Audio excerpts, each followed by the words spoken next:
Halo semuanya, kita bertemu kembali di mata kuliah pengauditan lanjutan di minggu ketiga ya.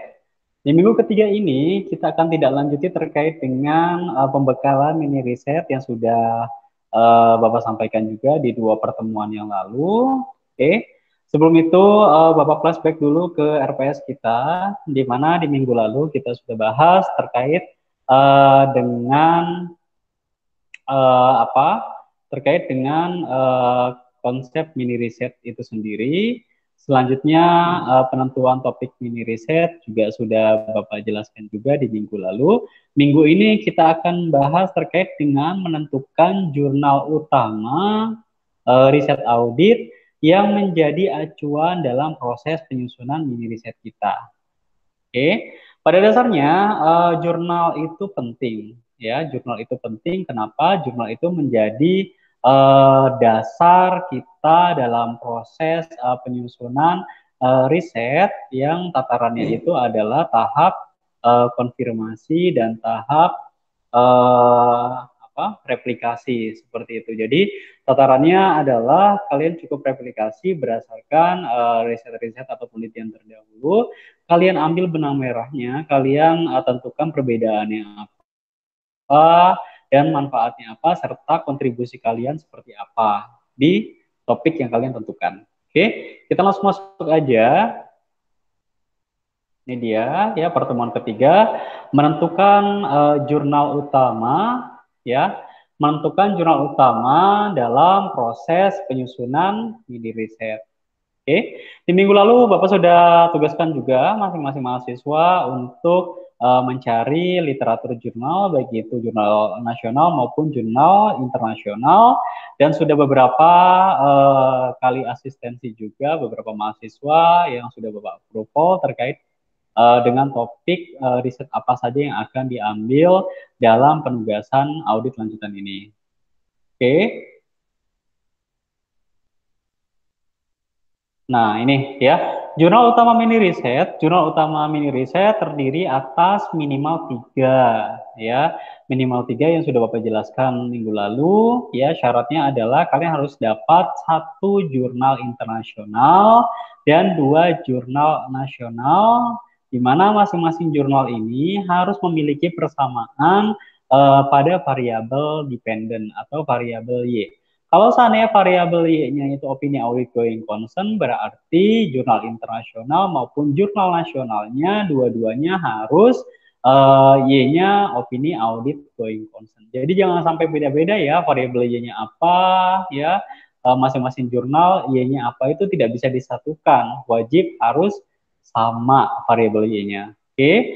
Berikutnya, jurnal acuan disarankan tidak terlalu usang, sorry ya, tidak terlalu usang. Maksudnya di sini maksimal 5 tahun, ya 5 tahun ke belakang, minimal itu 2015 kalian bisa pakai 2015 sampai 2020. Jadi kalau di bawah 2015 itu tidak diperkenankan untuk diambil sebagai literatur karena memang keterbaruan daripada penelitian semakin baru itu semakin semakin bisa digeneralisir untuk dijadikan acuan dalam penyusunan mini riset kita. Oke.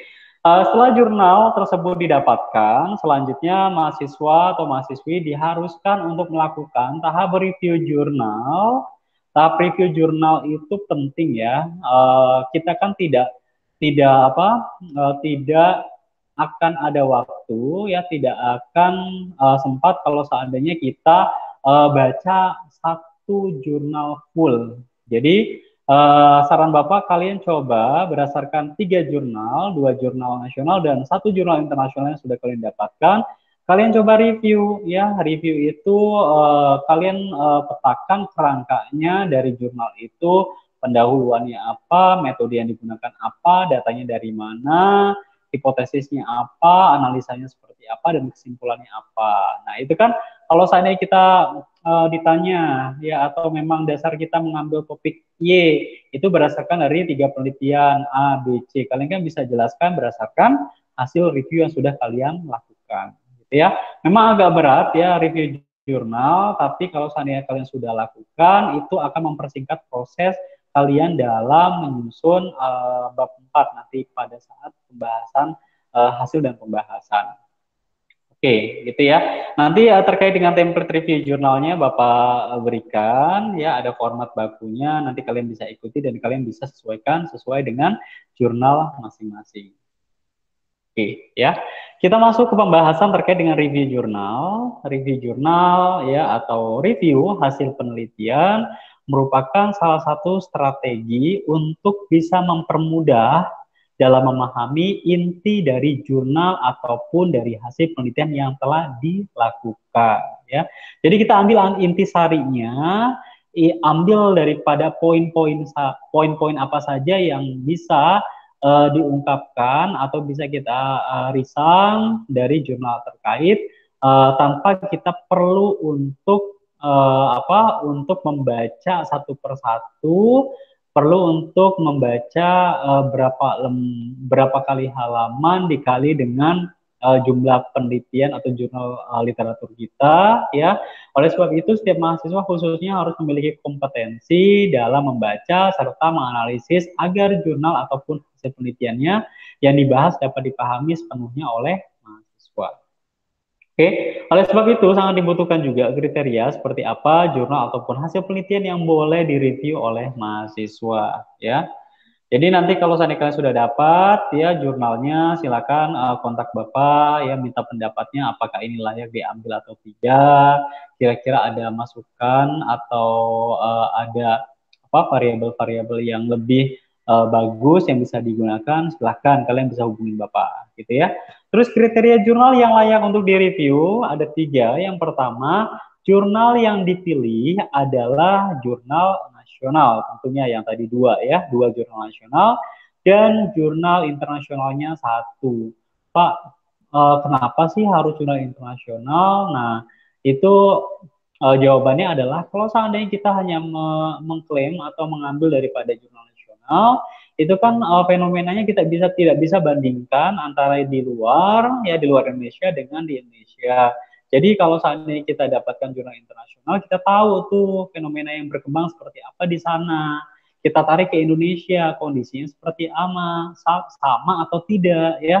Kondisinya itu apa yang membedakan ya terkait dengan standarnya atau memang peraturannya, regulasinya. Kalian bisa kritisi itu di bagian pendahuluan. Oke, tentunya jurnal-jurnal yang kita jadikan literatur ya itu memuat judul ya, judulnya apa, volume berapa, isu berapa, nomor berapa, tahun berapa, serta jurnal atau lembaga yang menerbitkannya itu dari mana ya. Jangan sampai kalian literaturnya dari skripsi ya, itu sangat lemah ya. Kalian gunakan dari jurnal ya, bukan skripsi. Oke, yang kedua, jurnal dapat berupa proceeding juga, ya, hasil seminar internasional, baik dalam bentuk elektronik maupun non-elektronik, gitu ya. Jadi proceeding juga nggak apa-apa, nggak masalah, ya. Jadi yang diperbolehkan proceeding dan jurnal. Oke, jurnal berkaitan dengan topik-topik auditing, itu pasti sekali ya. Jadi memang jurnal-jurnal yang memang di luar topik keilmuan akuntansi, khususnya auditing, ya tidak perlu digunakan sebagai literatur. Jadi kalau literatur kalian variabel Y-nya adalah fee audit, ya udah berarti fokusnya ke fee audit semua penelitiannya. Jangan sampai nanti ada apa variabel-variabel Y lain yang kalian ambil sebagai literatur, itu enggak konsisten dan enggak relevan. Nah ini ya, ini contoh jurnal internasional, mudah-mudahan bisa dibuka. Oke, ada satu contoh jurnal internasional.